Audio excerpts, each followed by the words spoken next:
6 signs na inggit ang isang tao sa'yo. Number 1. Pagkukunwaring masaya sa iyong achievement.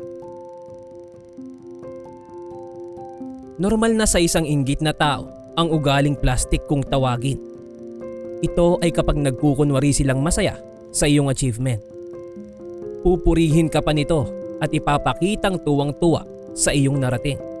Ngunit pagkatalikod mo, asahan mo na ang pagbabago ng kanilang mukha na parang halos patayin ka na sa talim ng mga tingin. Number 2. Magsasabi ng paninira.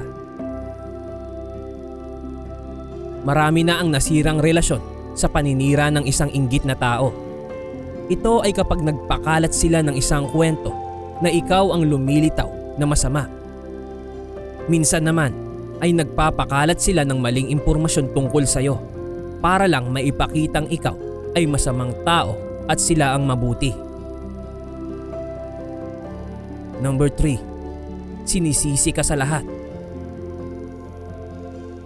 Madali mong mapapansin na inggit sa'yo ang tao kapag nag-fail ang inyong group performance at ikaw lang ang sinisisi kahit alam mong wala ka namang ginagawang ikasisira ninyo. Ang taong inggit, lahat ng kilos mo'y mainit sa kanilang mata at lahat ay pinupuna ka.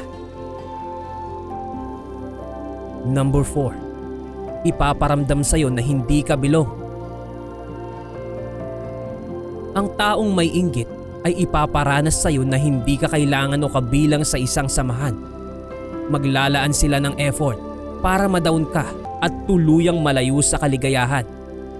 Ito ang main purpose ng isang inggit na tao. Ang mabaon ka sa hinanakit at maramdaman mong walang nagmamahal sa'yo.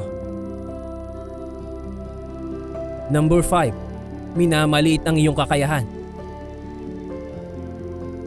Isa pang ugali ng taong inggit sa'yo ay ang pagmamaliit ng iyong kakayahan at buong pagkatao. Kunyari na lang, kapag ikaw ay na-promote sa trabaho, ang sasabihin sa'yo, "Type ka kasi ng boss natin kaya ka na-promote." But in reality, kaya sila naiinggit sa'yo ay dahil alam nilang nakakaangat ka sa kanila at ang tanging paraan para mapabagsak ka ay sisiraan ka at hihilahin ka pababa. Number 6. Kompetisyon lahat para sa kanya. Ang taong insecure sa'yo ay sabik na sabik para mapantayan ka. Kaya naman lahat ay gagawin nila para tuluyan kang mapabagsak kahit na alam nilang may masasaktan silang tao. Kahit na maliit na bagay, tingin nila ay kompetisyon para sa kanila.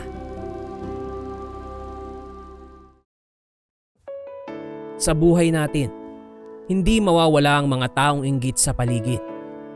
Hindi natin sila makokontrol para tanggalin ito sa kanila. Kaya ang masasabi mo na lang, kapag inggit, pikit.